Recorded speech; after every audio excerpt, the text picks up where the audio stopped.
Hello everyone, welcome to the Scotch Malt Whisky Society's first Friday pub session for April. I'm Richard Gosselin, editor of the Society's members magazine Unfiltered, and as usual your pub landlord tonight. And tonight we are all about the outdoors. We are celebrating longer nights, a wee bit of warmth, and the chance to get outside and enjoy a dram in the open air. So hope you're all doing well.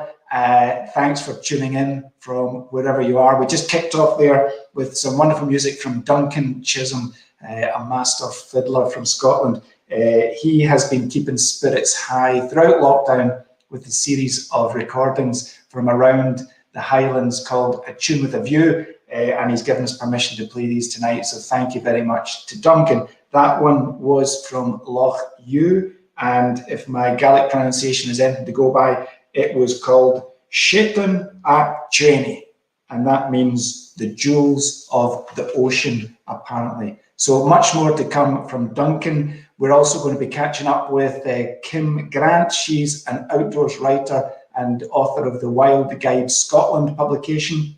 And we're going to be taking a deep dive into the world of single batch teas with Society member, whisky enthusiast, expert, and tea aficionado Médéric Oichard later on in the evening. All that plus our pub quiz. So give us a shout out wherever you are. Let us know how you're doing. Let us know what's in your glass. And I hope you're all doing very, very well in the current circumstances. But first of all, let me welcome my co-host for the evening.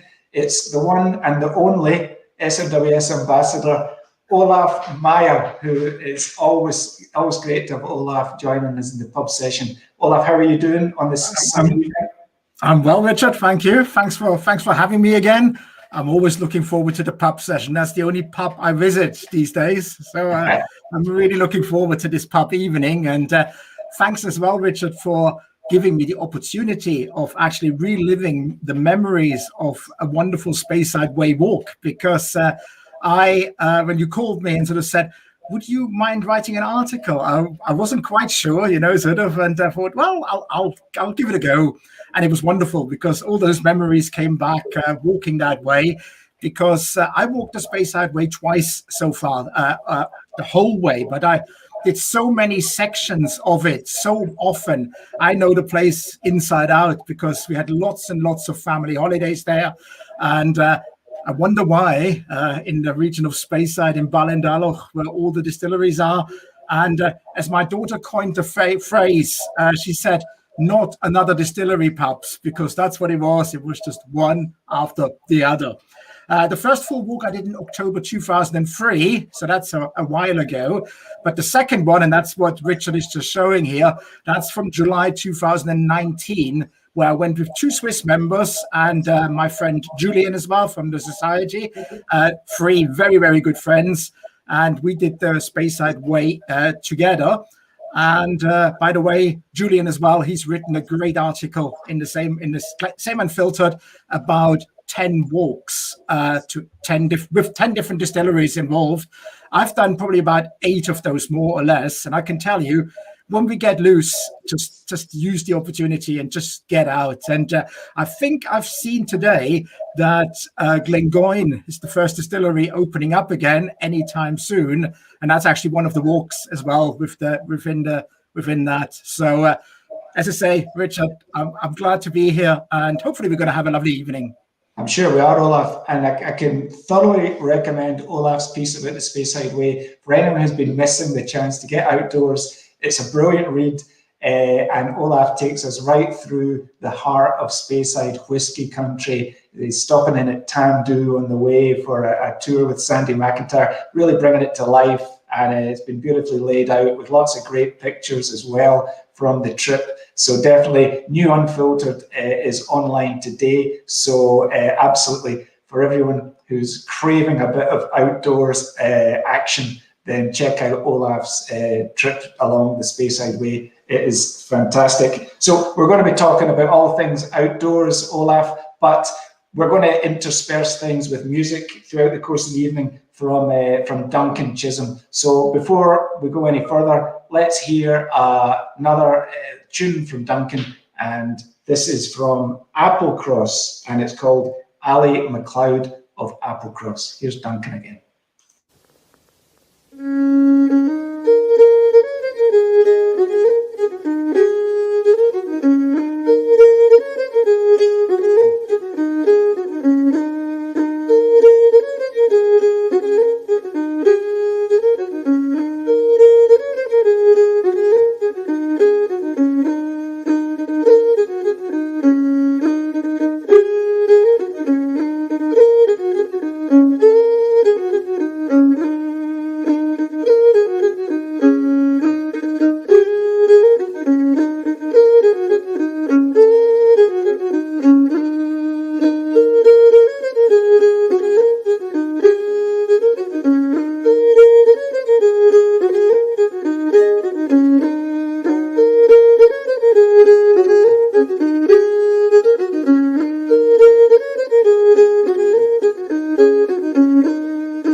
Good stuff. How about that, Olaf? Yeah, fantastic.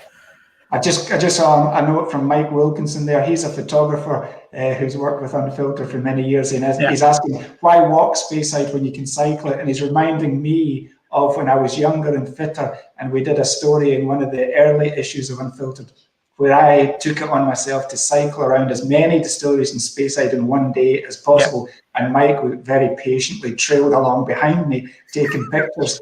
And I think I got around maybe 13 or so distilleries, got miniature from each one, no drinking on the route, but a good collection as we went, and clocked up. I think it was over 80 miles that day, but a cracking day out. So yes, you can cycle it as well as walk it. Lots of different options for Speyside. Oh, of course you can. I'm rather having my 2 feet on the ground, you see. I mean, yeah. Well, I got around it a wee bit quicker. But so I mean, you went through Speyside, Olaf, obviously the heart of whiskey country, but in terms of what you would put in your hip flask, what kind of drams do you think work well, either when you're en route or maybe at the end of the day? What works for you when you're outdoors taking on a walk like that? I mean, what really worked for me sort of on walks in a hip flask is, if you look at flavor profiles, would for me probably be Juicy Oak and Vanilla and Young and Sprightly. Those would be my 2 favorite ones for the hip flask. If you're then walking through Speyside like I did in July of 2019, where we had a week of glorious weather, sunshine, actually too much sunshine if you read it. We had to wait for the cloud to cover the sun because it was getting too hot, which is a strange problem to have in Scotland. But when you then come to the end of your walk, what I always like is a sherried whiskey, sort of a deep, rich and dried fruit would then fit, maybe spicy and sweet as well, but just to sort of feel it's a good day's job done, and lean back, relax, have a pint of beer, and have a deep, rich and dried fruit flavor profile. How does a dram change for you outdoors, Olaf? It just changes dramatically.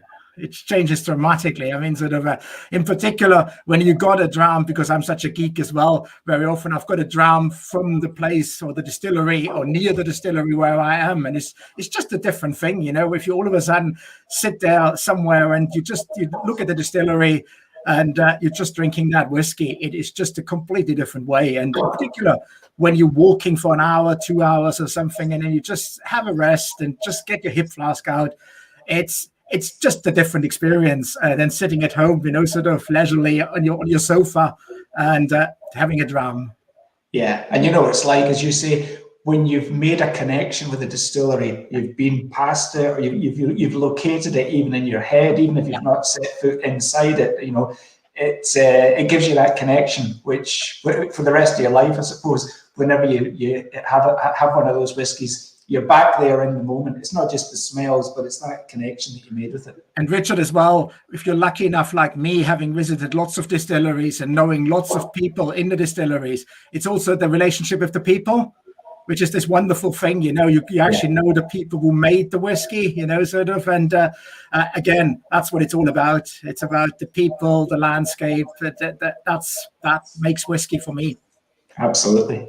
Well, we've got people coming in from all over the place this evening. Great to see. Inverness, yes, see here. Hanover, and everyone else joining in from borders or Colorado. Not only across Scotland, but across the world. Oh, right. What time would it be in Colorado? I mean, that's going to. yeah. Fantastic crossing continents tonight. We've got a couple of drams to taste tonight, Olaf. Yep. We've got samples here for each of us. Yep. Where we can talk about, I guess, how suitable they are for your hip flask dram. So two very different whiskies, very different characters. But let's kick off. We've got 48.118 in our glasses tonight. We've got a sample. This one is very suitably named "Trekking in the Jungle." So couldn't be better named for an outdoor dram. So quite a young, it's young and sprightly in terms of its flavour profile. It's 7 years old. What do you make of this one, Olaf? Yeah, it's a first fill barrel as well. So but what I'm usually getting there, and what I do here as well, is a little bit of vanilla. It's a bit of sort of minty notes, lemony notes I'm getting. It's a distillery which has warm taps, so not the normal condensers, the shell and tube condensers. Actually, that's the only distillery I've ever seen warm taps empty. So I could actually look in them and see the copper worm going all the way down, which is a wonderful experience to see that.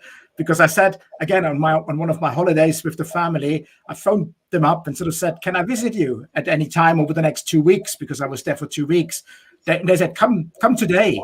And I said, why today? Oh, because the worm taps are empty, because they're not empty long, because they have to put the water back in, because otherwise they just break.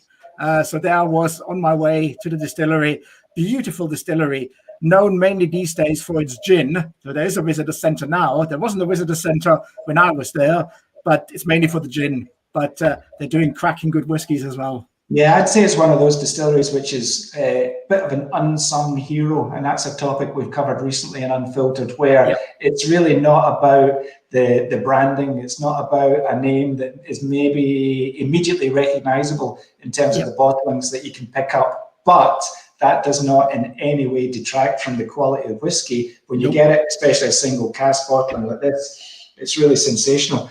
What struck me about this one, Olaf, is those kind of like minty notes, but almost like it's like in Speyside, those pine forests that you walk through, which get such an incredible smell. And I'm getting wee notes of that. It's taken me back to walks around Grantown that I remember. Yeah, up in Effie around there as well. And also that mintiness, I think it's referenced in the tasting notes as Kendal mint cake. And anyone who grew up, got out into the outdoors in the UK knows Kendal mint cake as this incredibly rich, sugary mint like cake, and it's like basically caked chocolate, caked sugar, sometimes chocolate covered, to give you a wee bit of an energy boost when you're going up a Monroe and the conditions are against you. So I'm getting wee notes of Kendal mint cake. I agree with the tasting panel with that one. But yeah, definitely, it's got that. It's got these outdoor notes to it. Yep. Shall we give it a try? Yep. Well, he's already having it. Can't stop myself.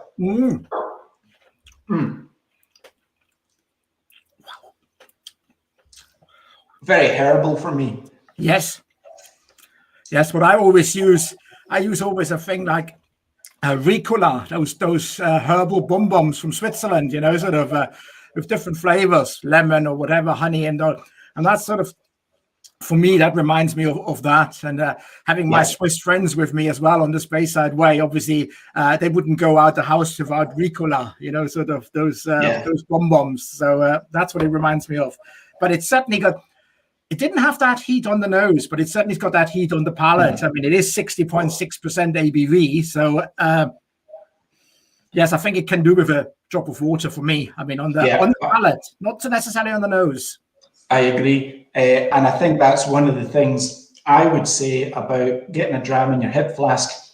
You've got to have it diluted, ready to go, really, for ease of consumption. Yes. If you are out and about, yes. Just get it diluted to your taste before you go. You can always, add a wee bit of water from the mountain stream or something like that. But for this one, if I was heading out with something that, as you say, 60.6%, I would add a wee bit of water in the hip flask before I set off. Yeah. And maybe in the hip flask, add a little bit more water, because don't forget, you have to keep on walking. I mean, sort of when you make a break. Indeed.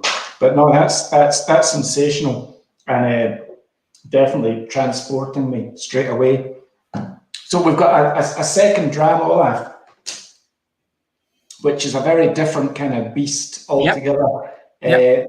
This is 107.22 from today's outturn, a dark abyss of bliss. Correct. And you can see straight away with the colour of that one, it's no surprise that is a sherried dram. That's and it's from our deep, rich and dried fruits flavour profile. That's it. So tell us about this one, Olaf. Yep, that's from a distillery, actually, which was my last distillery I managed to visit before all the lockdown happened. It was in February 2020. I was up in Craigallachie staying at the Highlander Inn, as I always do, with Tatsuya, my friend, which is also mentioned in the Unfiltered. And that's a distillery which has really got a new lease of life, with Billy Walker having bought it in 2017.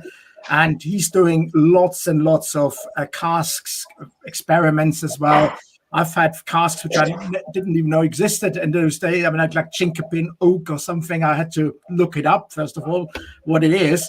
And what we've got here is a 9-year-old, and it was 5 years in a sherry vat, in an Oloroso sherry vat, and then the last 4 years actually in a second filled, heavily toasted vat again. Both we think is American oak. Well, we know the second one because that was made for us. So that's definitely American oak, not European oak. So you're getting still a little bit of that vanilla sweetness to it as well. But we reckon as well that the first part of it, the first 5 years, were also an American oak. And to me, this one it's much more soothing, relaxing. I'm not getting the same kind of fresh outdoor vibe as I was getting from the previous one, but with that sweetness and that kind of treacle note and the toffee, this to me is a dram to reward you when you finish the section of the Speyside Way, or you've come down off the hill and you've got the boots off and you pour this one, and this is a kind of a real reward of a dram, I think. You see, that one I could have imagined having had actually when I walked the West Highland Way. I walked the West Highland Way. I've walked many ways. I walked the Rob Roy Way, the West Highland Way, the Great Glen Way. I was actually planning to do the Kintyre Way last year, but obviously that didn't happen. But when I walked the West Highland Way, which was in February 2005, on my own in February, I was walking the West Highland Way, and Ewan Campbell, the spirits manager, wrote in the New Unfiltered, which is out today, in the forewords the following. He said, a particular memory pre-lockdown alfresco whiskey experience for me was tackling the stretch of the West Highland Way from Tindrum to King's House Hotel in Glencoe, around 19 miles of hiking, including the desolate landscape across Rannoch Moor. Well, I walked across Rannoch Moor in February on my own, which was an experience on its own, and I have a wonderful story there, which I'm not going to tell you today. That's for another day, possibly the 22nd of April, because we're going to have the virtual members tasting on the 22nd of April. And if you're not sick and tired of listening to me, I'm back there talking about other experiences as well in terms of the walking, the outdoors. There are still packs available. I've looked on the website, I think about 140 or so. And the first dram we're actually going to have in that pack is the one we just drank, the first one we had. The other 4 are completely new unseen from the society. There's a very good friend of us, 26 is in there. There's an 82 and a 42, very rarely seen. And then there is a 31-year-old grain as well in there. So that was my sort of pun for the next one. Yeah, good plug. Good plug. It's a cracking lineup for the tasting. So, yes. So what do you think, Olaf? We've not actually tasted this one yet. I know. Shall we give it a shot? Yeah. Wow. You see, that's got 66.1% alcohol, but it doesn't feel that way. I mean, it's much more balanced with the spice and the sweetness and the vanilla for me, coffee beans, a bit of rummy notes as well, sort of that sort of. Yeah. But it's certainly a warmer. Yeah. When you come off the hill. Oh yes. Can it get your system going again? And but that's the warmer I'm talking about, because when I walked the West Highland Way in February, I wanted to go to King's House Hotel, but that was closed in February because of refurbishment. So I had to go from Bridge of Orkney all the way to Kinlochleven, which is a 22 mile hike in February. Yeah. And I walked to King's House Hotel, got there, and then I looked Devil's Staircase. I don't know if you know, just at the beginning of Glencoe. And I looked up to Devil's Staircase, and I saw a few people just walking up at the top very slowly. And I was sort of thinking, why are they walking so slowly? Well, little did I know until I got up there that the snow was going over your knees. I mean, sort of up there. So I had to get up there. I was so tired. I was so fed up on my own. Haven't seen one person in the whole walk. Haven't seen anyone. And I got up to the top and really thinking, because the days are short as well, 4:30 it gets dark in February. So I was thinking, how do I get all the way down to Kinlochleven?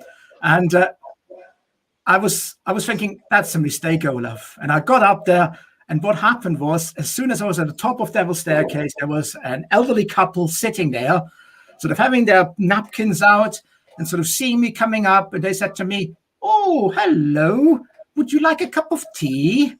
And I said, "Oh, I would love a cup of tea." So there I was, out of the flask came the cup of tea. "Oh, would you like a biscuit?" And off I had my biscuit.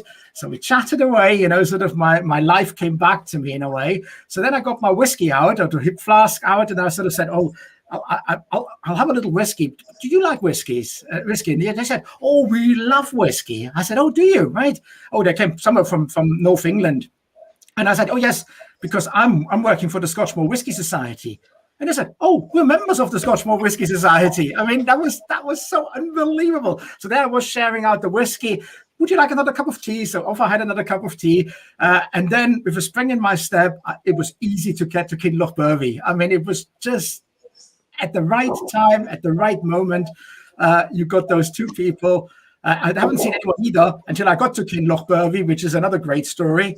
Maybe for the 22nd of April, sort of just to mention it. But that's what it is. It was a lifesaver. It really was at that moment in time.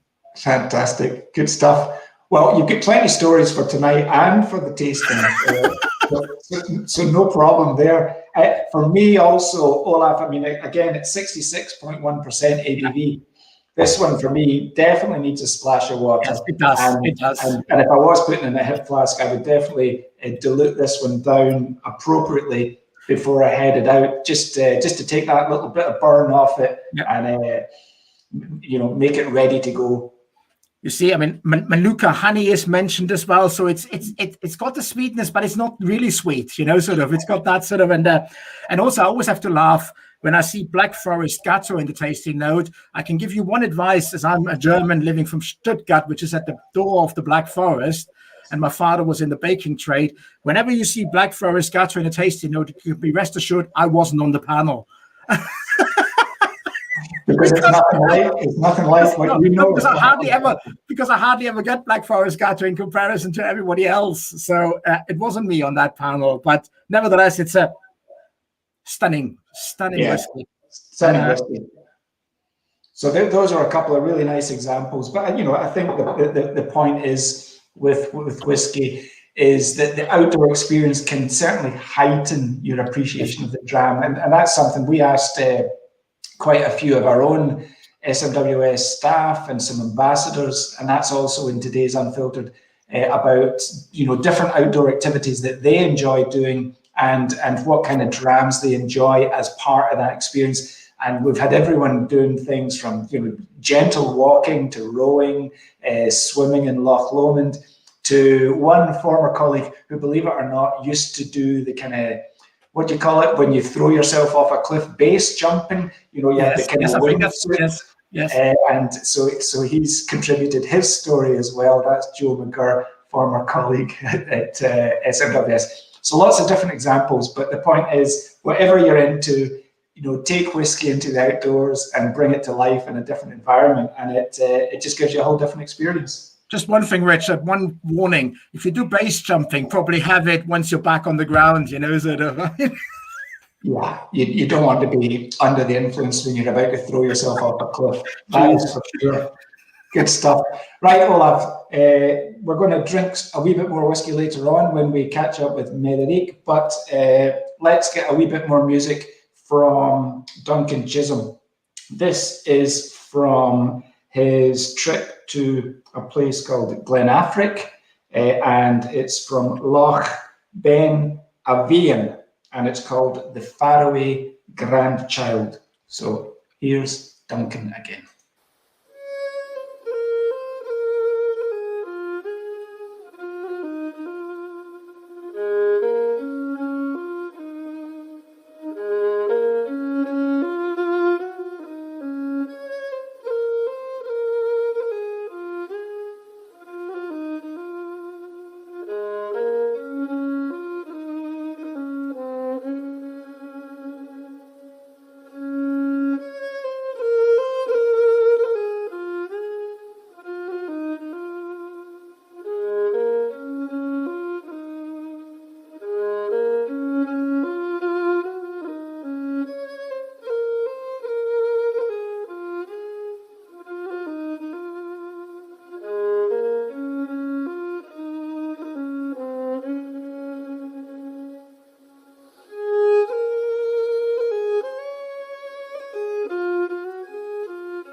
Beautiful stuff. Lovely. That's Duncan Chisholm from Glen Affric with The Faroe Grandchild. So now it's my pleasure to introduce Kimberly Grant. She is an outdoors writer. She's an author of Wild Guide Scotland, which I'm a big fan of. It's a book I've used to help me explore different parts of Scotland. So Kim, thank you very much for joining us this evening. How are you doing? Hi, I'm good, thanks. Thank you very much for having me. Been enjoying all the stories so far. Yeah, we're trying to bring the outdoors to life, with the music and everything else. You've made a career of writing about the outdoors and exploring Scotland. So how have you been coping without, the ability to get out and about to these wild places? Yeah, it's been pretty tough, to be honest. I mean, I'm down south at the moment as well for work. So I've been here for the whole of the pandemic, and I've got to say the majority of the time I've just been really quite homesick and missing, the outside in Scotland especially. So yeah, I've been kind of looking through old pictures and writing little bits at home, but really, really feeling it. But I think just kind of looking forward to when things do get a little bit better and getting back out there is kind of getting me through it at the moment. But it's definitely been tough. Pining for the Highlands for sure. Yeah, well, I think we've all been living on memories to a large extent, and thinking about the places that we want to get back to and experience. What's on your list in terms of places that you want to explore, places that you think you can get off the beaten track? I think it's going to be a busy summer in Scotland once people are able to move around, because we're not able to take foreign holidays so much. So, anything up your sleeve for this summer?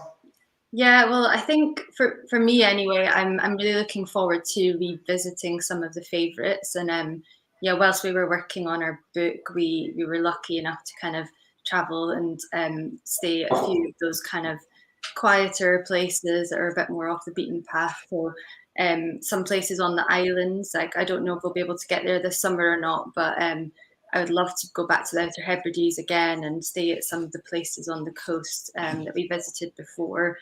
One of my kind of favourite memories from working on the book was when we stayed at this beautiful Black House village in Lewis, Garerin Black House village, I think it is pronounced.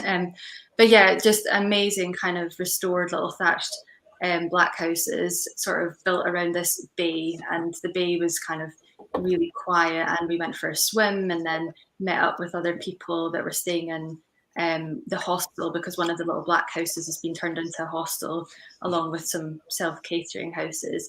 But yeah, we kind of shared a drink on the top of the hill above the little village afterwards, and that was a really, really lovely kind of moment from our trips, and I would just love to go back there again.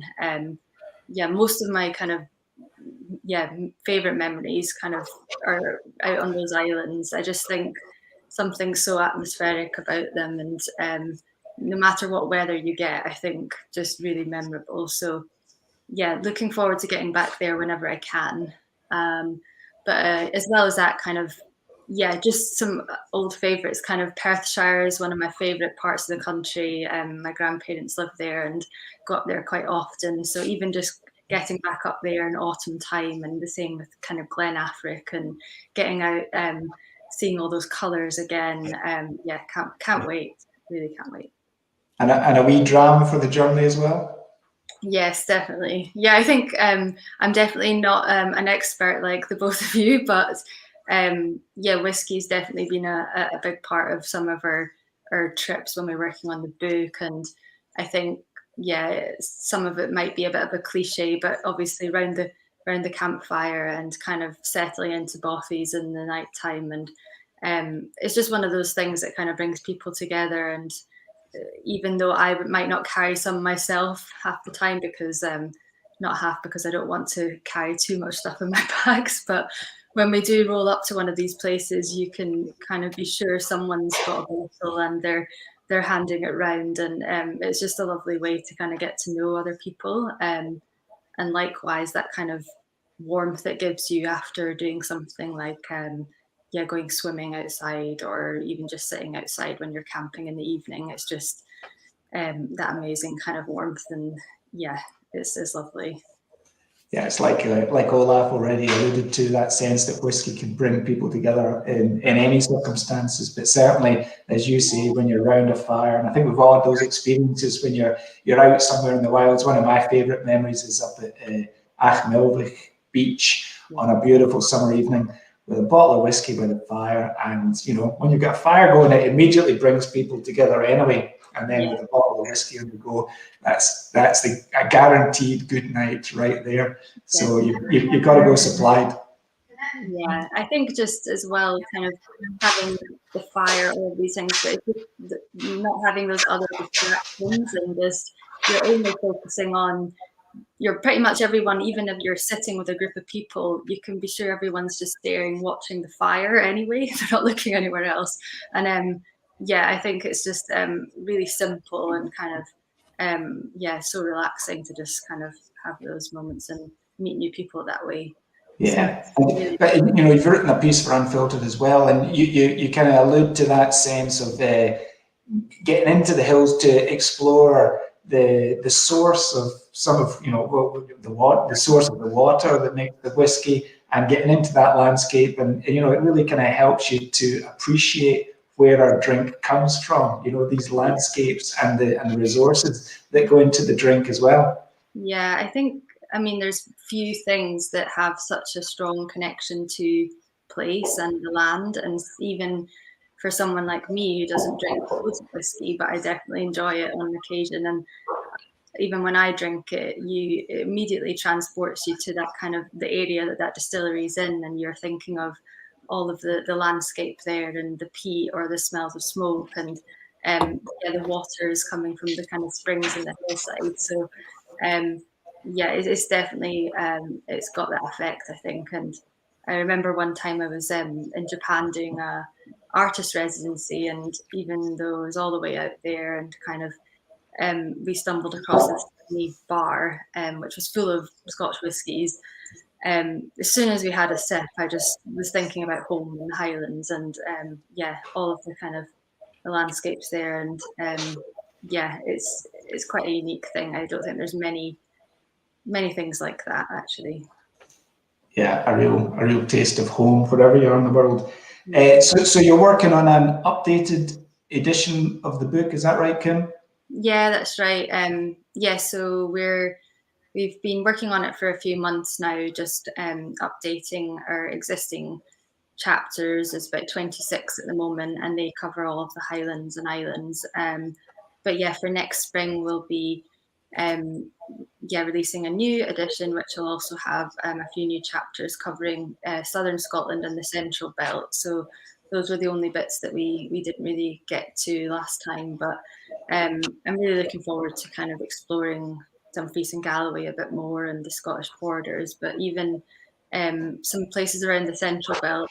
I'm from just north of Glasgow, but yeah, I think whenever I've been home lately, you do begin to appreciate just how nice some of the bits around and close to home are. So looking forward to doing those trips this summer and getting back outside again. I think that's maybe the thing this year, to find some of the less obvious places to go, some of the less explored places to get off the beaten track. It's going to be a busy summer if people can travel around Scotland and the UK and not necessarily be able to go overseas. So it is going to be pretty busy out there. Without wanting to give anything away too much, where would you say would be a good place to head to avoid the crowds? I'm on Skye just now, and I know that if I go to the fairy pools on Skye in June or July, it's going to be absolute chaos over there. So that's just no way I'm going to go somewhere like that, or even the Old Man of Storr, and these obvious places that people want to turn up and get their Instagram picture. So any top tips about where we could head and not have to fight through the crowds?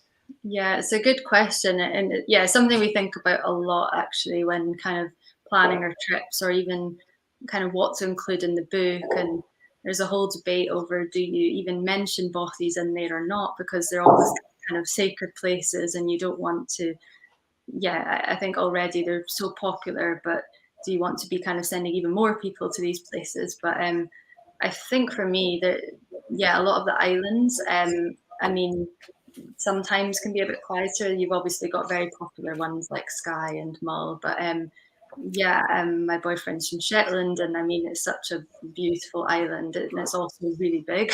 And yeah, it takes a while to get there. It's quite tricky to get there sometimes, but once you get there, I mean, the amount of beautiful places up there to explore, yeah, it's just kind of endless coastline and cliffs and little beaches. I mean, it's just amazing. So I definitely think that would be one place that I'm looking forward to going back to myself this summer.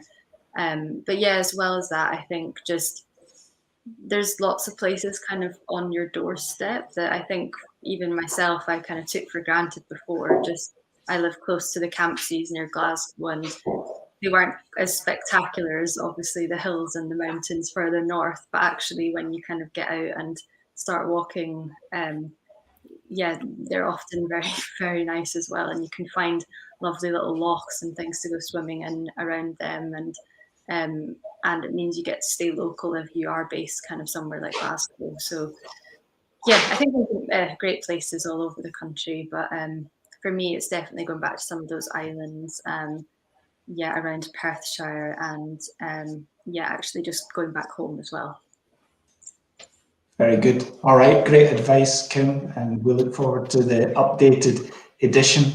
Thank you very much for joining us tonight and sharing your insights. And yeah, wherever you go, enjoy your whiskey, enjoy your travel.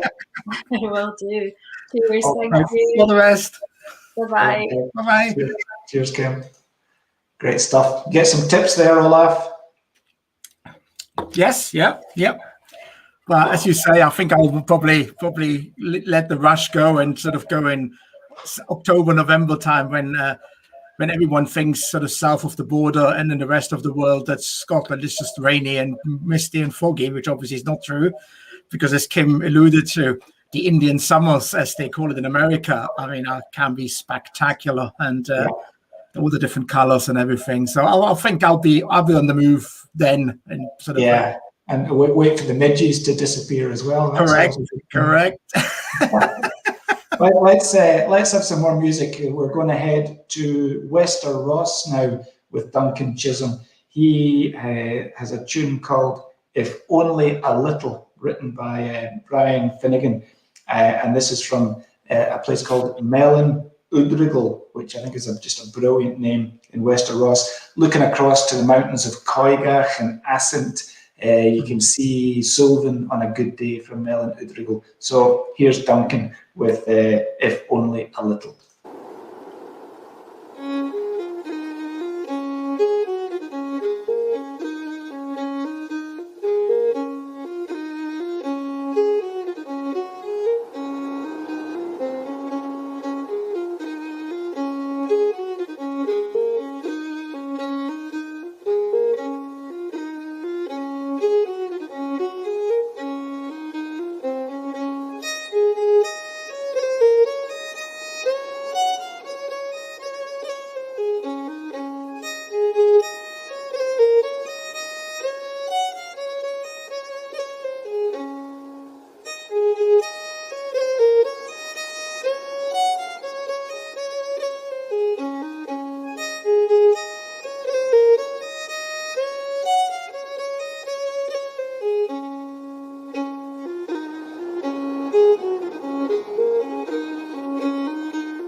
Wonderful stuff from Duncan up at Melon Udrigel Beach. What a place to be. We can dream about that. Yes, exactly. Right, Olaf, are you ready for the pub quiz? I'm ready for the pub quiz. Good stuff. Is everyone ready for the pub quiz? That's it. Let's see. It's the usual format. It's multiple choice. We've got 10 questions and we will reveal the answers as you go along. So if you're taking part, give your answer in the comments and we will see how well you're doing. So if you're all ready, I hope you are, we will take it away. And do you want to lead us off, Olaf? Yep, I'll do that. So the Speyside Way follows a path from Aviemore to Buckie through the heart of Speyside whiskey country. How many miles is it? A, 66, B, 76, C, 86, or D, 96? Well, an easy one for you. I'm an old man, so therefore think about that. An easy one for you. Anyone guessing? And I don't know if anyone's had the chance to read your article yet, but it's all in there. I get a B. Ashwant is saying B. Anyone else going to have a go? The Whiskey Wizards are 66. A.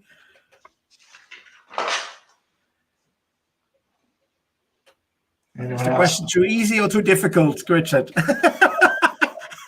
Guys saying lots. Too many is maybe the answer. 86. Oh, now here we go. A, D, C, D, Stephen. You think I'm that fit?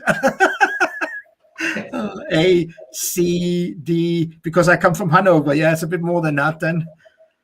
66. Leslie, yeah. So I think we'll... okay, shall we reveal the answer, Olaf? Yeah, so it is 66 miles. It is 66 miles. Sounds easy, but sometimes they're up and down as well, sort of as the Swiss, which all had their, as you see in my article, the only thing I had was was my beloved Speyside Way guide rucksack reader, which I've got all the other ones as well. That's good enough for me. And then I have my beloved Swiss Army knife as well. That's the tools I always need. That Swiss Army knife I had now for 34 years. By the way, I got it when I was 8. Just if you want to do the maths, I wish. No, I didn't.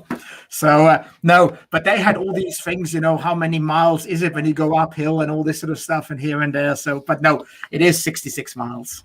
But has it been extended because...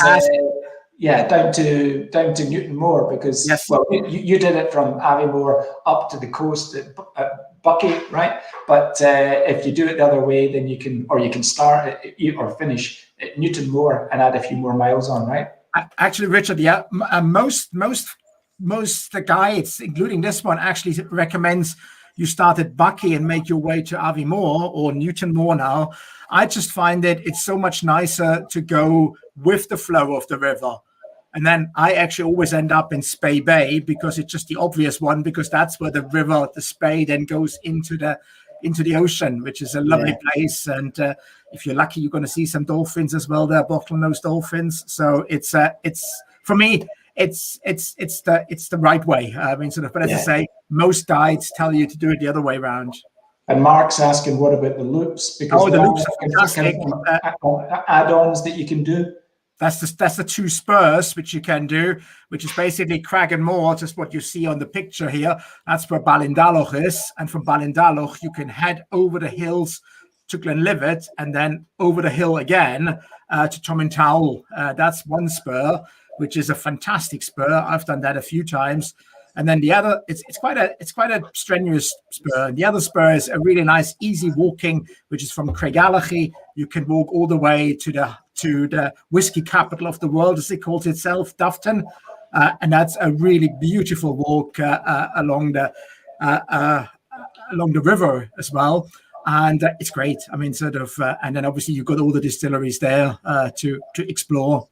Fantastic. What we usually did as a family, we stayed at Craigellachie, so we walked there, had lunch, and then walked back again. I mean, which is a really nice day out. Brilliant. Okay, good stuff. Question 2. Task number 107.22, which we've been talking about, a dark abyss of bliss, is described as having notes of Manuka honey by the tasting panel. So where does Manuka honey come from? Is it A, Australia, B, China, C, Iran, or D, New Zealand. Manuka honey. You were getting notes of Manuka honey, weren't you, Olaf? I did. Yes, I did. Yeah, because it's a very, very, very different honey to all the honeys you would know. Yeah. I don't know if I can afford Manuka honey, so I don't know what it smells like. My son and his girlfriend visited New Zealand, and oh shit, sorry. Well, I think this is one of our easier questions, Olaf. So I don't know if you've given too much away. I think we got all these, so there we are. So yes, so it is New Zealand. Everyone's saying D anyway, so because they've been there, and they actually brought me a tiny little jar back of Manuka honey, which I thoroughly enjoyed. But actually, you might not know, there is a place in England where you can buy, they're making Manuka honey. That's the only place outside New Zealand, and it's the Tregoffnan Estate down in Cornwall. And they actually are allowed to sell Manuka floral honey, and that's the only one outside of New Zealand. All these useless facts I know. I mean, sort of, I know. Well, I do know that genuine Manuka honey, I think there's quite a lot of rip-offs out there. It's like anything else that's successful, like whiskey. You've got to be careful about its provenance. But Manuka honey, it comes from bees foraging on the Manuka tree in New Zealand, and it has to pass 5 tests to be labelled as genuine Manuka, and it costs an absolute fortune. But apparently it's got health-giving properties, so I don't know. Maybe it's worth the money. Okay, Olaf, over to you. Question 3. Good. Yeah, well, I've talked about that one. What is this distillery which you pass close by if you were tackling the West Highland Way footpath from Glasgow to Fort William? Auchentoshan, number A. Ben Nevis, number B. Glengoyne, C. Or Loch Lomond, D. So I've helpfully whitened out the name of the distillery. Yes, I could just see it because I thought there is the name on it. Okay, we got one Glengoyne. Mark is straight in there with Glengoyne. C, Glengoyne. Oh, yes, yeah. Mike's on C as well. Yeah, so anything else? No? Quite an easy one, I think. Ben Nevis. Ben Nevis is on the West Highland Way, right? That's on the end of the West Highland Way, yes. Got to say, Ben Nevis is maybe not quite such a scenic distillery. True. But maybe I should be careful. It's got 2 Highland crews in front of it normally, called very sort of what would I want to say? Sort of imaginative. One is called Ben, and the other one is called Nevis. I mean, sort of. Yes. Well, everyone's getting that one. Yeah. C. Glengoyne. Any interesting facts about Glengoyne, Olaf? Well, the one I always use, which is the wonderful thing, the question of the Highland Line, which basically has been a tax line way back. And what happens here, the road is just basically in front of here where the picture is taken. And the distillery is in the Highlands, and actually the warehouse, which is on the other side of the road, are in the Lowlands. So they always, at one point, they always wanted to be a lowland distillery because there was hardly any lowland distilleries left. But the SWA said, no, you're distilling in the Highlands. So it is a Southern Highland distillery.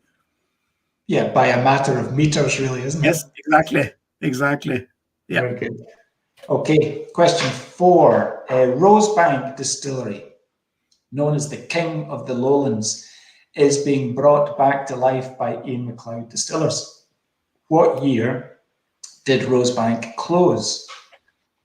Was it 1963, 1973, 1983, or 1993? And we've got a nice image there of what the resurrected Rosebank Distillery is going to look like when it reopens, which I think is going to be next year sometime, being brought back to life by Ian Mcleod Distillers.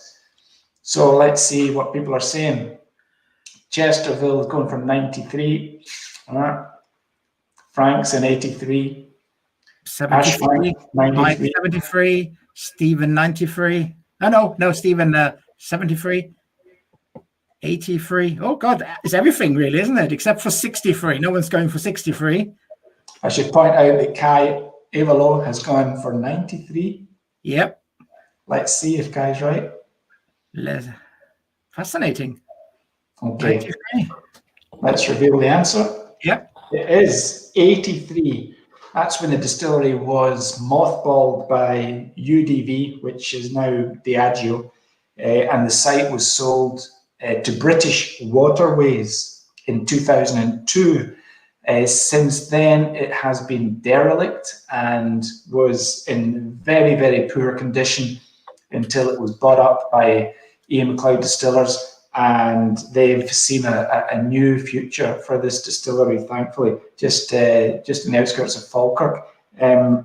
We've got a very interesting piece by Tom Bruce Gardine in the new issue of Unfiltered, where he delves into the story of Rosebank and looks at its future as being brought back to life by Ian McLeod. And there's some brilliant photographs in there, Olaf, because our photographer, Peter Sandground, got access to the derelict building before Ian McLeod got in there and started doing any kind of work. Gosh, fascinating. And he got in there and he got some fantastic shots of a place that looked fairly abandoned. The stills, I think, had been stolen already. Yes, but the washbacks were there, covered in guano, bird shit all over the place. Really decrepit, but it looked like they just kind of stopped distilling and disappeared, and the building was in rack and ruin. So check out Tom Bruce Gardine's article in Unfiltered for more. Actually, quite interesting, Richard, as well. Ian McLeod Distillers talking, because Glengoyne belongs to Ian McLeod. As does Tamdhu up in Speyside. Those are and now they're resurrecting Rosebank. And I had the great pleasure, as you can see in the article as well, of actually being shown around with my friends by Sandy McIntyre at the distillery of Tamdhu. And it's a fascinating distillery, Tamdhu. I actually was there one time before when it was still under Edrington, and I could see a Saladin box malting in working, which was then, I think, was the last one, which was still working and operating, and that's now long gone as well. It's a fascinating distillery. They really are focusing on sherry cask matured whiskies as well. So we were allowed, as you can see as well in the Unfiltered, by chalk, we could do the end of a cask. We could put our names on. So we just felt like royalty, because that's what they do in the sherry bodegas in Jerez. The king comes and then he signs, his unfortunately, the king then keeps that barrel forever, that sherry. But unfortunately, I asked Sandy, no, we don't get that sherry, that cask from Tamdhu Distillery, so we can just put our name on it. But it's a great distillery. Really, really done a good job there, Ian McLeod. And definitely worth a visit. I had the pleasure of visiting there myself before for Unfiltered, and I know it's not usually open to visitors, but they do tours during the Spirit of Speyside. And absolutely worth a visit if you get the opportunity. Okay, over to you, Olaf. Right. What is phylloxera? A variety of wine, a form of mildew, an insect, or a cocktail? That's an interesting one. You have to go back to the 1860s, 1870s to answer that one. Yeah. Let's see. Whiskey Wizard coming in with B. Leslie also saying B. Yeah, Julian B. Alexander saying C. Jennifer with C. Okay. Jennifer B. Kai is saying C. The bees. The bees seem to have it. The bees seem to have it. Oh, there comes a C. Mark C. Okay, maybe Mike's just saying disease, yes. Pandemic, in other words. Mike is saying an unwanted disease, but is that the right answer? Let's see. It's an insect. And that insect is sort of an unwanted disease because it destroyed all the vines in all over Europe, really. And that was then the chance for the blenders, the walkers, the Johnny Walkers, the Bells, the teachers, the Chivers brothers to really jump into that gap, because you're not only losing wine, but how do you make brandy? You need wine to make brandy, and therefore, with all the vineyards being destroyed, that was really the beginning of the blended whiskies as we still see them today. That's it. And I think you can understand why a lot of people were saying B as a disease or a fungus or something like that. But Phylloxera vastratrix is actually the insect. It's the bug which caused the disease and the devastation. So the correct answer is insect. So and it came over from the United States. Absolutely. Yeah. And was there not a conspiracy theory at the time that the Scotch whisky industry was somehow involved in manipulating the devastation of the French vineyards? Maybe there wasn't social media at the time to disseminate these conspiracy theories. Right, we'll move on from that. Question 6. What whisky region was missing from United Distillers' Classic Malts collection, launched in 1988? Was it A, Campbelltown, B, Highlands? Mike has answered already. This is like universal challenge. They answered the question before Jeremy Paxman's even finished asking it. B, Highlands, C, Islay, or D, Lowlands? Right. Which region was missing? Mike came in very early with Highland. He might regret that. The rest coming in now with A. Everyone else is coming in with A at the moment. Yeah. Oh, Mike's trying to change now to Campbelltown. Sorry, Mike. We have to accept the first answer. Oh, dear. We have to accept the first answer. Everyone else is going for A. Stephen's going for D, Lowlands. Okay. Well, the correct answer is, as most of you guessed, it is Campbelltown. And the reason Campbelltown was not represented is fairly straightforward, because United Distillers did not have a distillery in Campbelltown and still don't. But the Highlands was Dalwhinnie, Speyside, Cragganmore. Lowlands was Glenkinchie, although apparently they did look at Rosebank, but they just didn't think it was such an attractive distillery, even though its whiskey was fantastic. So they went to Glenkinchie for Lowlands. Islay was Lagavulin, and the Islands was Talisker, but no representation for Campbelltown.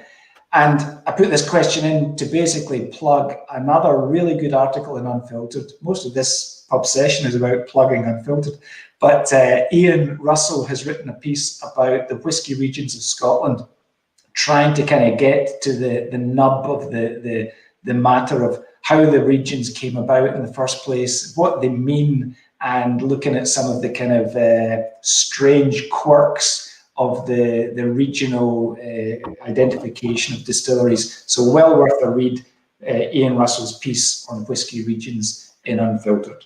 Okay, Olaf. Yep.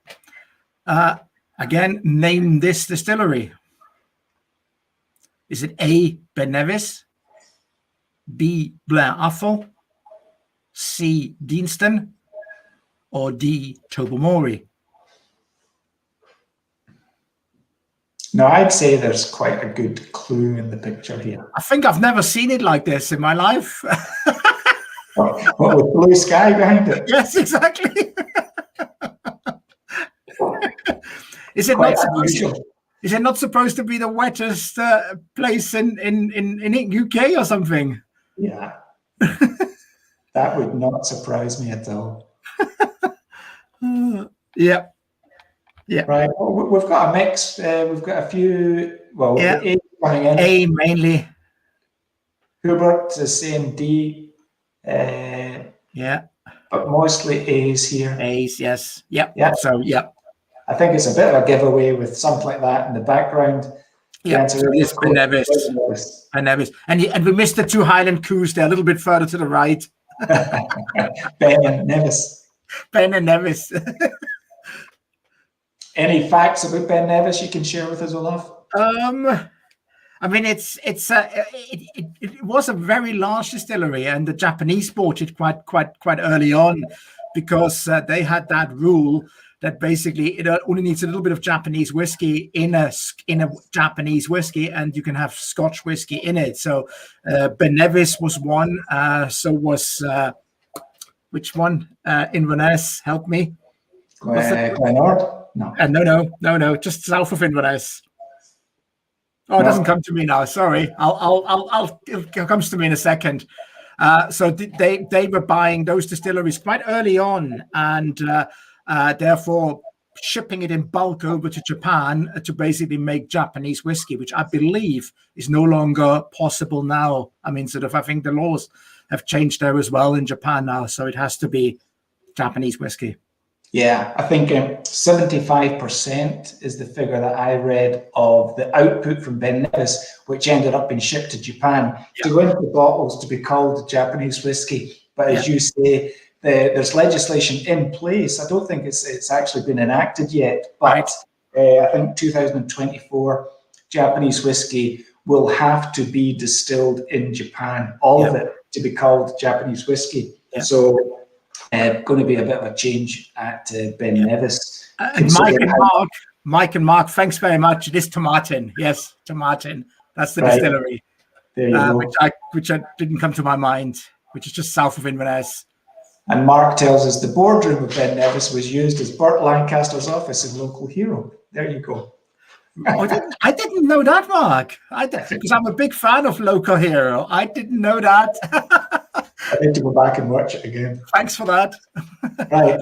Question 8. How many casks of whiskey are said to be maturing in bonded warehouses across Scotland in millions? So is it 5 million, 10 million, 15 million, or 20 million casks of whiskey maturing in bonded warehouses across Scotland?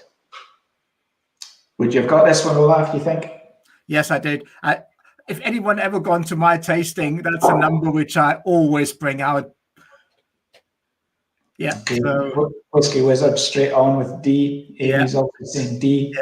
Yeah. Stephen D. Because I always mention that number. Maybe they've been to your tastings and they remember. C. Yep. Mike, C. D. Don't think Mike's doing very well tonight. Leslie's going with D. Okay. So, yeah, the answer is, as you said, Olaf, 20 million casks. Bonded warehouses are places where whiskey can be stored exempt of duty and VAT while it matures until it is removed or exported. And of course, it must stay in Scotland and be bottled in Scotland to be called Scotch whisky. And the picture we've used there is of a gentleman called Jim Carberry, and he is in the Society's whisky warehouse in the west of Scotland.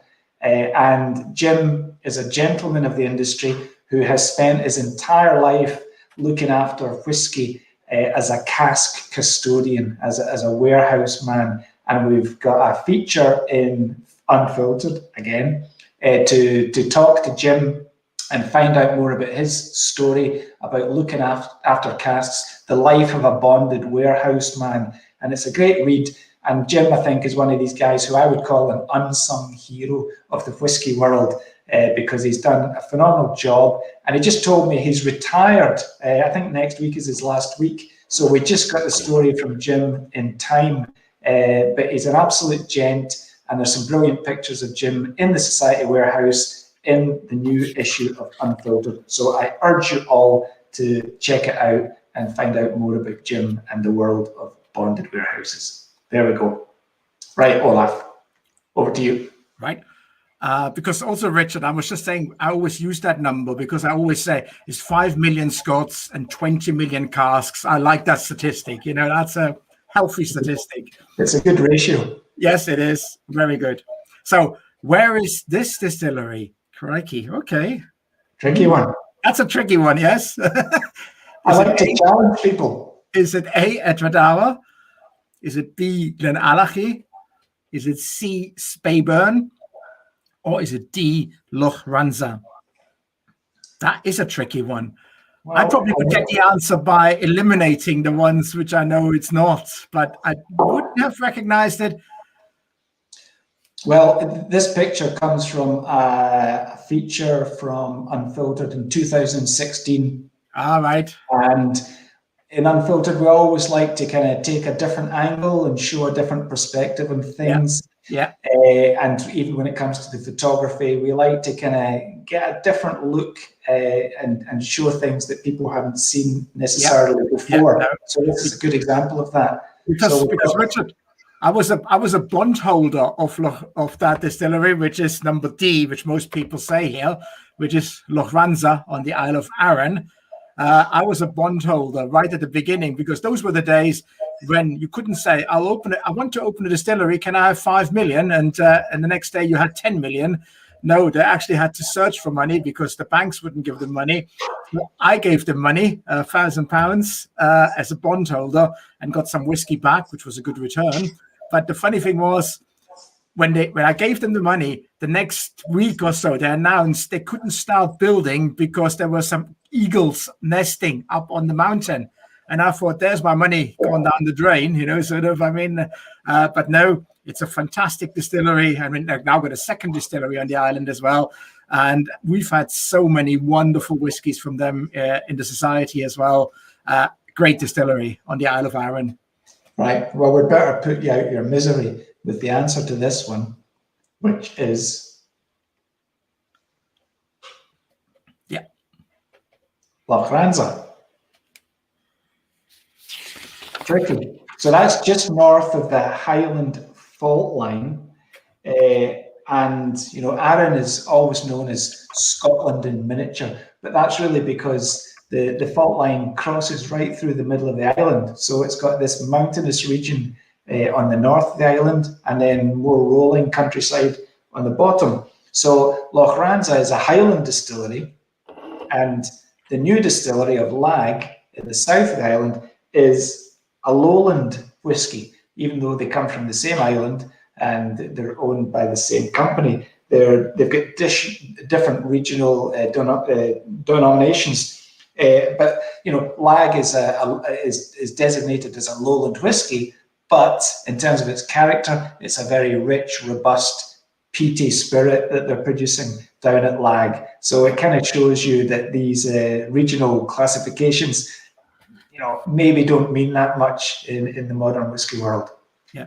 And also Julian in his piece has a wonderful walk on the Isle of Arran, taking Loch Ranza into it. Well worth doing that walk. Yep. Good stuff. Right. Last question. This quiz seems to be going on forever. Question 10. What does Oolong mean in reference to Oolong D? Right. Finally, we've got a question that Médéric Auchard might know the answer to. We've got A. Does it mean second harvest? Does it mean shade grown?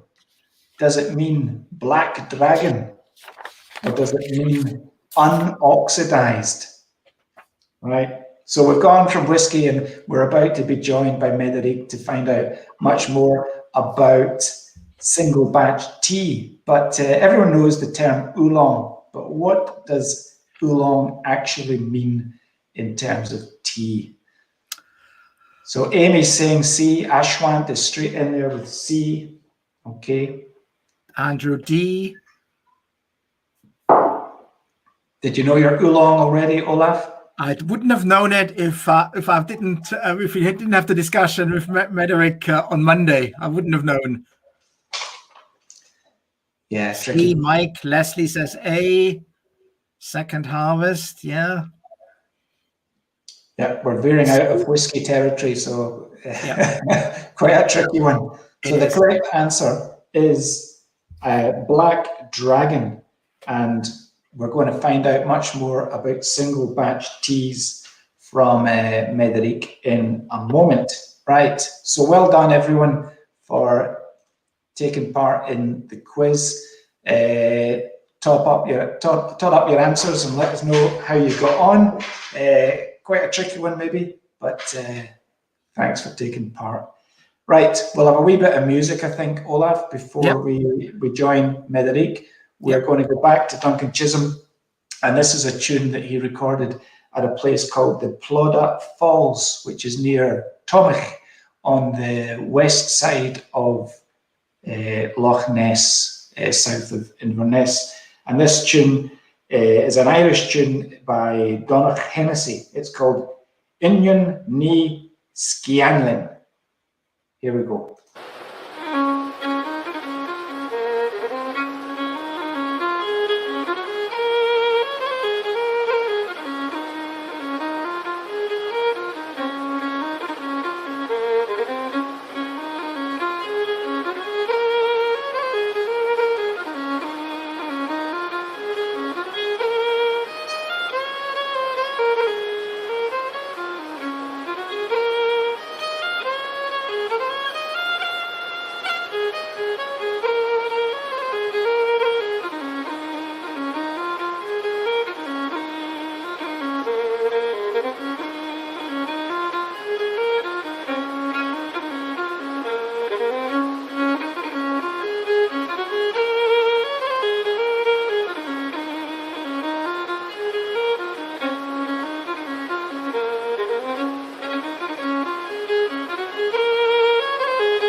Great stuff. That is Duncan Chisholm from Plodda Falls with Inyon Ní Scianlin.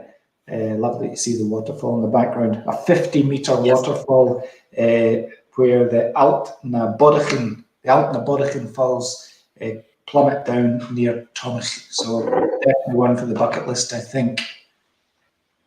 Right, let's now introduce Mederic O'Shar, who has been waiting patiently in the wings to join us to talk about single batch tea. Mederic, thank you for coming to the pub session tonight. Lovely to see you.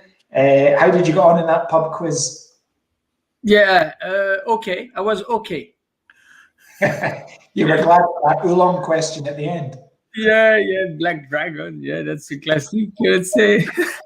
So Mederic, we've got a feature on Unfiltered this month about the world of single batch teas, and basically when I came in to talk to you and write the feature, I didn't know anything about single batch teas. I didn't really know anything about tea apart from sticking a bag in my cup and putting some milk in the cup. Very unsophisticated, I have to admit it. But you have opened my eyes to this whole world of single batch teas. And I think from a whiskey drinker's perspective, it's really interesting because, we might in our whiskey journey go from something which is more mass produced and, maybe the quality is not as fantastic, and we work our way up. And maybe in the tea world, it is similar. So tell us, what is a single batch tea? What's it all about?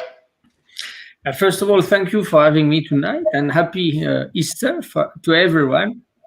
And another thing I wanted to say, I'm super glad to have this Rosebank distillery back on track very soon, because it's one of my favorite, if not my favorite distillery. So so glad to see that.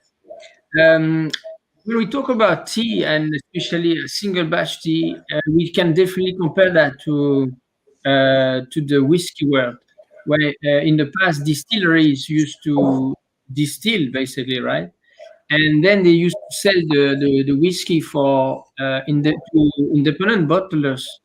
And these guys, as famous as they still are today, they used to buy the cask and just make blends and put their name on them. That was basically the heart of blending, right? And luckily, we had this amazing gentleman. It was actually his birthday, celebrating his birth. His the 27th of April, was it? Of March, sorry. Was the Michael Jackson, the writer, right? And because of him, now we have luckily single batch, single cask whiskey all around, and single malt whiskey. So the journey was from big blends, let's say, big brands and big blends, to single malt, then to single cask, then to single malt, to single cask strength, right? And that's all about the Scotch Malt Whisky Society. So the tea world, let's say, is pretty much in the same. It's just following the whiskey world, but there are a bit few decades behind in the tea world, right? 99% of the mass market teas are really mass market teas. So it's basically big blends we don't know where from. Most of the time it's fully oxidized leaves with black teas, right? And we don't look after the season, we don't look after anything. It's just big blends, mass market, mass production, and that's pretty much what we can find on the market still, right? This is very sad, because this is not what we should be having in our glasses. It's definitely not the terroir approach that we keep talking about in wine, especially now in whiskey. Even in Scotland, we can have different areas and subregions, right? So the tea is now moving the single batch teas or single origin teas. So in few words, what is a single batch tea? It's very simple.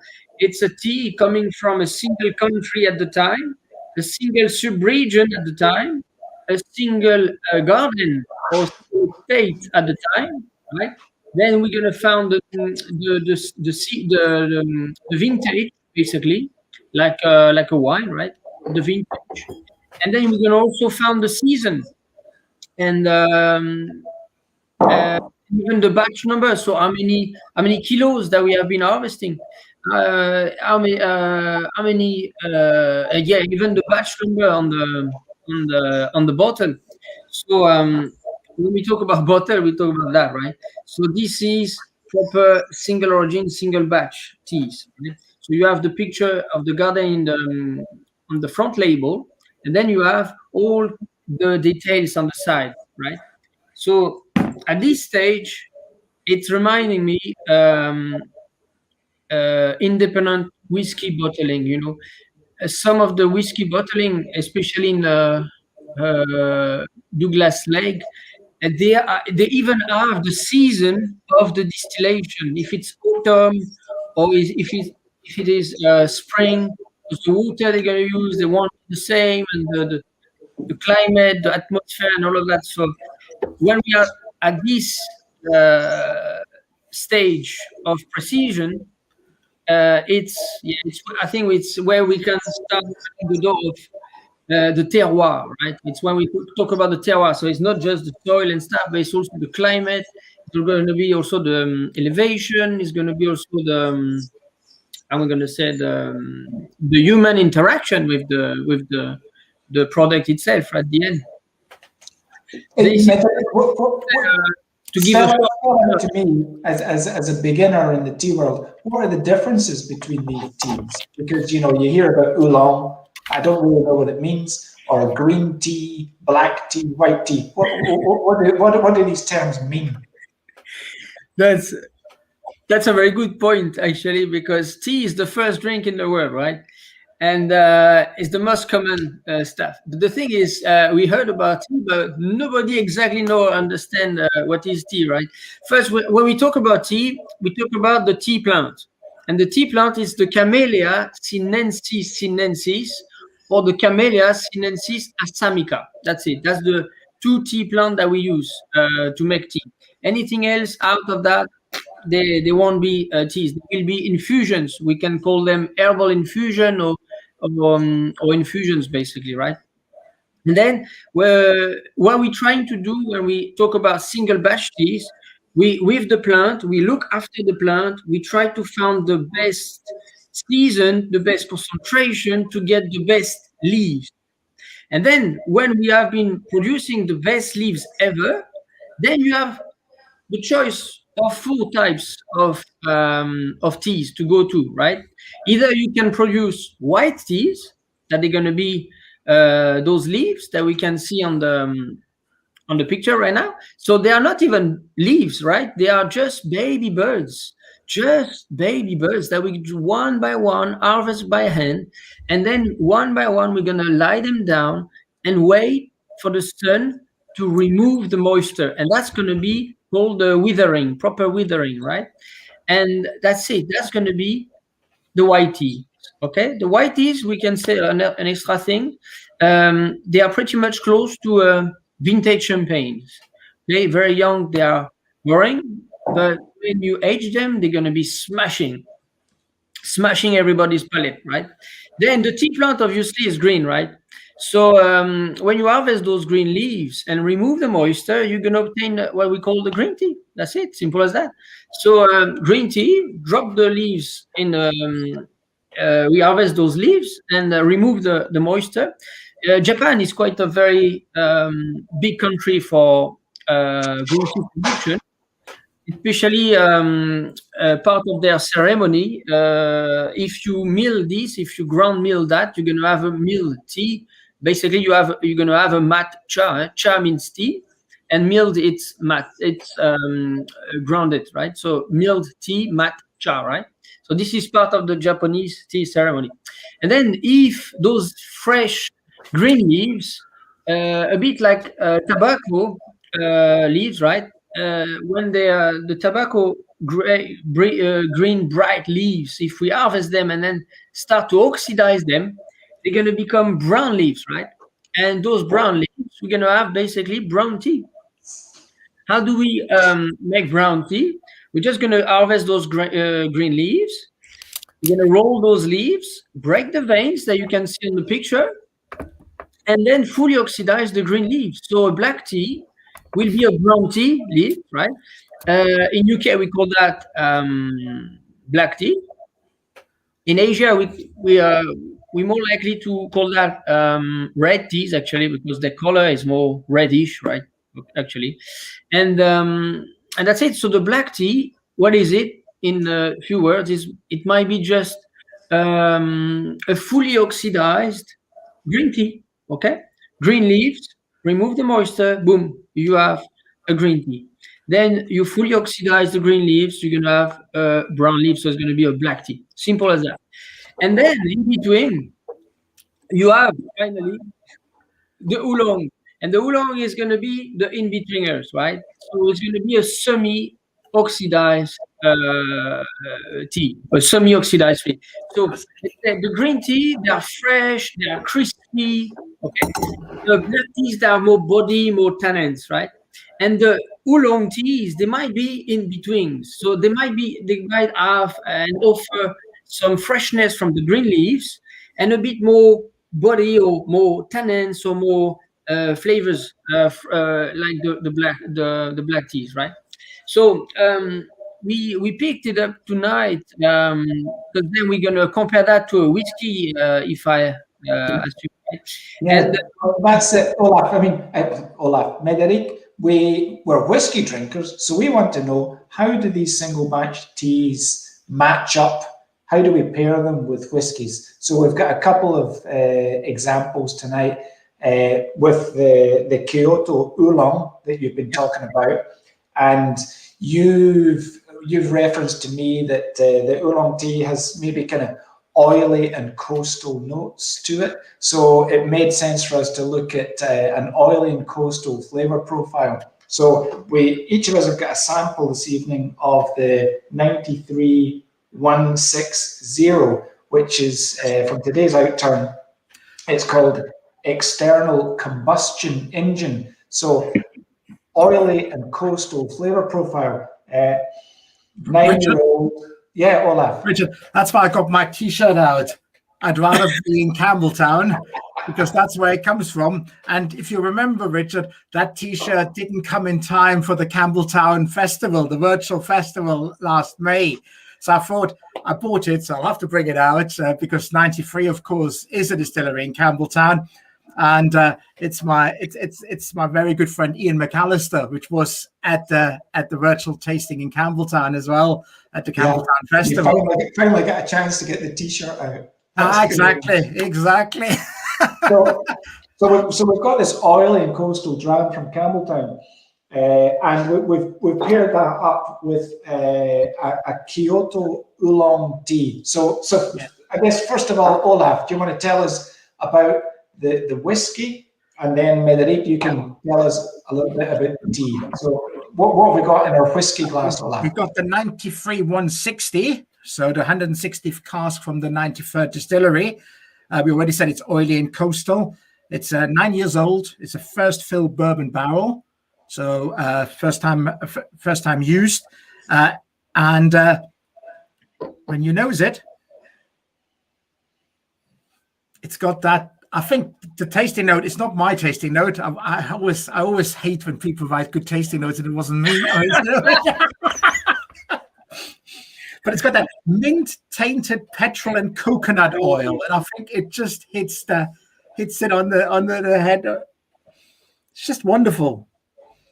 You've got a bit of sweetness as well, that clotted cream as well, which they're mentioning. It's just an absolute, It's definitely got that mindful note for me, and it does take me to the coast. It does. It's got that marine air quality to it. Yeah. What do you think, Médéric? I think so. Good.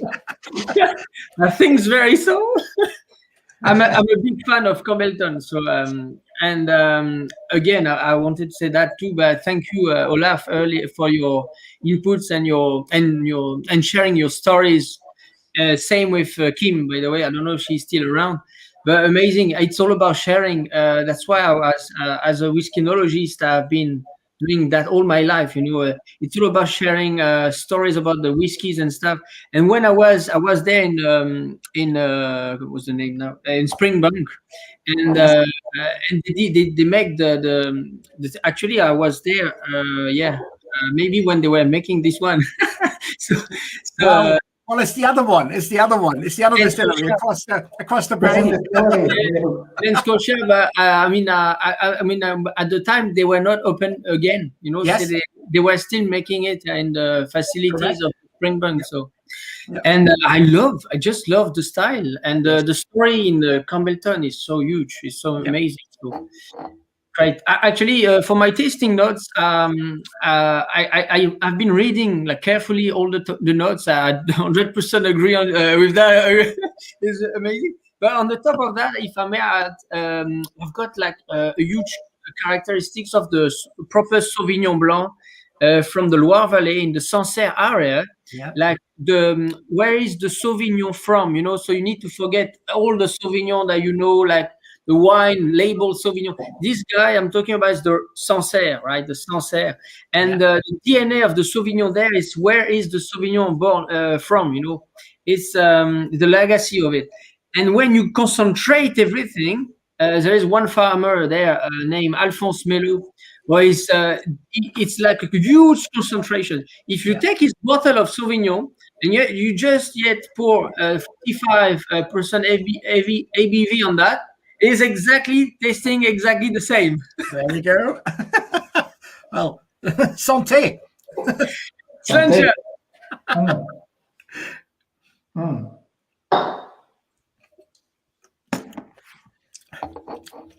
Right, but the tea works fabulous with it, Mederick. I mean, talk about the tea, Mederick, because it's What do we have in our tea glass, Mederick? Yeah. So when we talk about tea, we talk about glassware, right? So we need the decanter, we need a glass. We are in 2021, and in 2021 we don't have teacups. Okay, it's finished. We're over. This time is over. We don't have tea bags. This is it. This is the end. So we approach this tasting exactly the same as whiskey.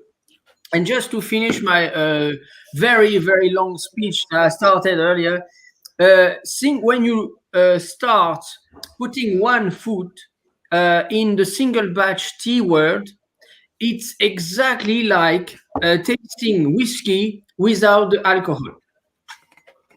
Simple as that. Keep it simple. Be curious, and we all see each other at the top. That's it. So this one is the Kyoto Oolong. First of all, it's a oolong. We need to tell something very important. It's a oolong tea, so it's a semi-oxidized tea. Okay, now from Japan, from Kyoto. This is not usual. This is something very unusual, actually. Why? Because Japan is really, really dedicated to green tea making, right? They are astonishing in terms of green tea making because for the health benefits, all of that, it's another story. So having a oolong tea made in Japan is unusual, firstly. Secondly, the cultivar, exactly like barley, we have different cultivars in barley, optic, chariot, or in the wine, we have different grape variety. In the tea world, we have also the variety, right? Different. This variety is more than 800 years old. It's the name of it is Zairai. The Zairai cultivar was imported from China when the Japanese wanted to start farming and making tea, right? And so they had to go somewhere to pitch some cultivars. So they went to China in order to pitch some cultivar. And this cultivar is not easy to find either. So this is a single plot from a very small garden named Nakai-san Garden in the Kyoto area, Kyoto district. Is not far actually from the distillery Yamazaki, right? And this DNA is naturally oily, right? Mm-hmm. So the picture of the green tea leaves that that we saw earlier, we can eat them. You know, it's the kind of leaves that we can eat. Yeah. These leaves, it's impossible. They're like they are. Look at that. Yeah. We can't chew that. We can infuse that half day, you know, and then try to chew that. It won't come out, right? Yeah. So this is very rustic, oily, and also oily because your whiskey is oily. So that was the perfect first link. Yep. And also the fact that we are in an island, you know, in Japan. At the end of the day, we are in the middle of the ocean, so all the flavors are coming from the sea. And the DNA of the tea variety, they are like very seaweedy at the end of the day. So look, even if the color looks strong and dark, it's actually light and seaweedy. If you go in China or if you go in Taiwan, where they are very specialist in oolong, you might have some similar colors, but in taste, they're going to be much stronger. So in terms of similarities, this Kyoto Oolong is quite very close to this Campbellton DNA, right? Yep. No, Mederick, but you see, obviously we're not wine experts, nor tea experts, but if you look at the tasting note of the whiskey 93 we've got here, at the end we're saying clams cooked in a white wine sauce. So there you are. We're not that far away, you know. Yeah, we definitely have this white wine, but the crispy Sauvignon Sancerre. That's it. I'm talking about, and it's like you with a big knife, you're gonna go there, you cut a big piece of land, and you twist it into a bottle or in a glass, right? And boom, you're there. Yeah. Okay, Frederic, a couple of questions coming in. We've got okay. we've got Amy. We've got Amy asking if obviously you've had hoji cha, Japanese smoked tea, but I suppose we're tasting an oolong tea which has got that oily character, which would go well with this Campbelltown whiskey because it's oil and coastal. But I guess there are different teas which match very well with different kind of whiskies, and a Japanese smoked tea like hoji cha may very well go with an Isla Dram. What do you think? Yeah, definitely. Funny enough, you said Ozicha. We're gonna have some Ozicha coming soon for the first time. So this is one of the news. Anyway, no, Mike is also asking, can we get this in the supermarket? And I think we know the answer to that. Where you can can we get, get our tea you from? get that in our supermarket. Richard, it's like, can you get the society whiskey into the supermarket? No, you can't. Correct. Yeah. Well, to me, the tea, Médéric, is spectacular in the same way that a whiskey is very much to me of its place. Like Kim was saying earlier, you can be anywhere in the world and you get a glass of Scotch whiskey to your nose and you're right back home. And I used to live in Japan, and when I nosed this, it was the smell of nori, the seaweed, and I was right back. I could have been walking into like a Japanese sushi shop, and it transported me with just immediately that aroma. So it's very powerful as well. Not just the whiskey, but the tea has taken me right back to Japan. Yeah, 100% on that. Especially those kind of leaves can be infused, several times when you deal with such craftness, because you for some reason this is leaves, like a proper leaves, right? So it's not just dust stuck in a bag. So you can definitely experiment. Do the first infusion like very hot temperature, like 90 degrees. It's going to taste oily, biscuity, roasted. If you infuse it at a lower temperature, 70 degrees, it's going to be more like sweeter, biscuity. Then you can over-infuse and pour it over ice. There is so many things we can do. This can replace wine. And I have to be honest with you guys tonight. I am almost new to the tea world, especially the single batch, because my background is really wine and spirits, and as you know, very much whiskey for a little bit more than 2 decades. And I've been only 5 years in the single batch tea with Jamil Lalani, the founder, and I'm very lucky because I didn't have to reprogram myself with bad habits, having tea and milk and sugar and cocktail like this. So that's great. And if you are happy to reprogram yourself, jump on the Lalani & Co. club. I don't know if there is a link around there, but please, it's an educational club. So you can email me and we can chit chat. It's all about sharing anyway. Tonight it's I don't know how long do we have left, so you can always keep talking over a few days. I think we're going to have to wrap it up. Yeah, Médéric, what I really enjoyed, because we had a conversation on Monday, and I knew nothing about tea, just like Richard. And after you told me, how to do it, and I was doing it on Tuesday, and then I've made my tea now for today. And what I really enjoyed as well was the making of the tea, i.e. it, like you told us, 90 degrees. Well, I don't have a kettle with a degree, so I just made sure that it doesn't boil 100%. 4 grams, 3 minutes, 3 infusions. It takes so much time, but it's that wonderful thing of time, of just you settling down, you calming down. It's just like having a whiskey, it's not to pour and knock it back. No, you're smelling it, you've got the aroma, and that's exactly the same here. And I was blown away. I was blown away by it. I really was. And the matching is just perfect. Absolutely perfect, Mederick. And to say, I really enjoyed it. And this is the second time now I made my tea. I still got the leaves in the fridge. The ones I used for the first time around, and I will use them again. And you really opened my eyes.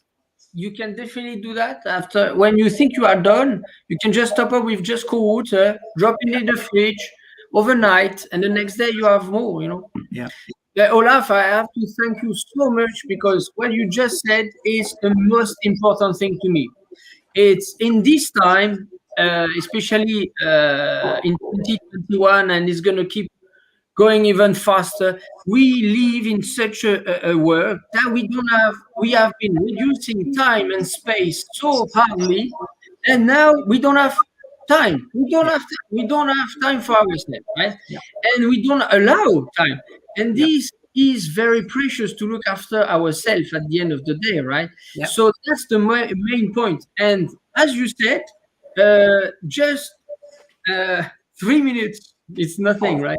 But 3 minutes just to you're gonna look after your leaves, put the right amount. When you know the rules, you can always stretch them anyway, and then look after the temperature of the water, play around. And even if you mess it completely, you don't watch it, you throw the water, throw the leaves. Again, it's single batch tea leaves, so you won't ruin it. So it's fine. But you see, Mederick, you're from Alsace, I'm from Germany. I always follow the rules, so as well. That's why I say that. First, you know the rules. You need to know the rules. You see, there is instruction on the jar. That's it. And that's my colleagues reading them. And I never follow them. So, because time, the tea. But no, first you need to know the rules, and then you can stretch them, basically. It's just a red line, just to give you some tools and tricks, because at the time you don't know. That's why I keep saying, people, just email me, call me, phone me. I am here. Mederick, when I heard you on Monday, talking to me and to Richard as well, what came to mind is this book here, which is The Way of Whiskey, a journey around Japanese whiskies, from Dave Broom, a very well-known writer. And he's written in this book a little chapter, which I just want to read, because that's exactly what I think is the essence of it. Today, it all fell into place. Whether working with paper, with tea, with clay, food, or whiskey, the same answer came, the same underlying principle emerged.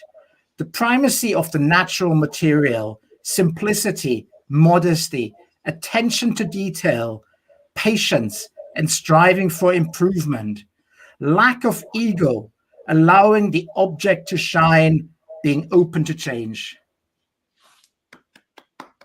That, to me, is what we are all about. Absolutely. Fantastic. I can only urge everyone, I'm going to give Unfiltered another plug, because we've got a nice piece which explores Mederick's world of single batch teas in more detail. There he is, looking very pensive and handsome by the window. So check that out, Unfiltered. And let me see, we've even got some really good top tea tips from Mederick about how to get into the world of single batch teas. So check that out in the new issue of Unfiltered. Mederick, it's been an absolute pleasure having you in the virtual pub tonight. Thank you very much for joining us. Thank you very much. Thank you. Oh, you need 2 hands. Cheers. This is my glass wine. It's Jerez wine. I could see. Yes. Because I am in my lab here, and in my lab I've got plenty things fermenting over there, distilling there, and casking the other side. Yeah. And always you need to sample stuff, right? Yeah. Thanks very much, Frederick. Thank Bye. you. Thank you again. And I look Have a great forward weekend, to see Frederick. you the next pub session. Yeah. Good stuff. All the best. Fantastic. Right, there we go, Olaf. Everything we need to know about single batch teas. I will never dunk a tea bag in the cup again and douse it with milk. Fantastic. Very good input from Frederick. So that's pretty much us, Olaf. It's been a great session. I just want to do a quick round of thank yous to Kim Grant for joining us earlier on, obviously to Frederick there, to Duncan Chisholm for contributing his music, and of course to your good self, Olaf, for being such a good sport and bringing such good energy as always. We've got the new outturn out today. We've got a new Unfiltered out today. Home dining is on the go for those of you who are looking for a fantastic dining experience in the comfort of your own home. There's foraged flavors on, that's until the 10th of April. And then we go Flavor Explorer as the theme from the 15th to the 24th of April. The best news I've heard in a while is that the Vaults is going to be reopening from the 27th of April as an outdoor space. Those of you who know the Vaults know the courtyard there. That is being redeveloped into a covered outdoor dramming space. So that's fantastic news. And our other members' rooms are gearing up to reopen in May, and it looks like May the 18th. If everything goes to plan. You've already given your virtual tasting a plug, Olaf. That's on the 22nd, isn't it? So get your tasting packs in, still available. Really good selection of whiskies in that, including the 48118 Trekking in the Jungle that we mentioned earlier. Olaf, it's been a great night. Any closing words for us? Yeah, no, thanks, Richard. Thanks for the night. And when you told me that Duncan Chisholm gonna be our musical sort of interludes in between, I saw this CD, which is from him, and that's the last one which he had brought out in 2018. It's called Sandwood, after Sandwood Bay, and I had to buy that CD because the first time I was at Sandwood Bay was in 1984. It's right on the north west coast of Scotland, about 10 miles north of Cape Wrath. And I went there and I stayed there all day, all night, all evening, because we had the most beautiful sunset there. So I was taking photographs galore of Sandwood Bay. About in 1984. In 2011, we went back with a family holiday where we stayed near Kinlochbervie. And I went back to the Sandwood Bay for the second time with my family, and it's a marvelous place. It's an absolute wonderful place. So don't go, just leave it. It's a sort of a secret one, and you need to walk there. And Duncan also written in the inside. There's a lovely sort of text inside, and I'll just tell you a little bit, just a few highlights here. He's saying the first time he was at Sandwood Bay, the memories of that day are vivid. The pink glow of the sand, the azure of the sea, and the myriad of colors of the rocks, red, brown, green, yellow, gray, and black. At Sandwood Bay, time is irrelevant. And then he's also putting in there a lovely poem from Norman McCaig, from the White Bird poem, which is from February 1972. And I think that could not be further the truth now. It says, the light comes back. The light always comes back. And I hope that our light comes back, and hearing the opening of the Vaults and hopefully Queen Street as well. And we're all going to get out and about. I wish you everyone the very best. Have a very good Easter. And hopefully we see each other again, but then in the flesh and blood rather than over a screen. And so with that, thank you very much for. I enjoyed that evening. Hope you did as well. Great stuff. Slange. And the light is coming back. Great sentiment to finish on. Thank you. Thank you everyone for joining in tonight. Great to see you. And we're going to play out with Duncan Chisholm from the banks of Loch Marie in Wester Ross, and this is called Turuk Ian Ruai, which means the lament for Red Ian. Cheers, everyone.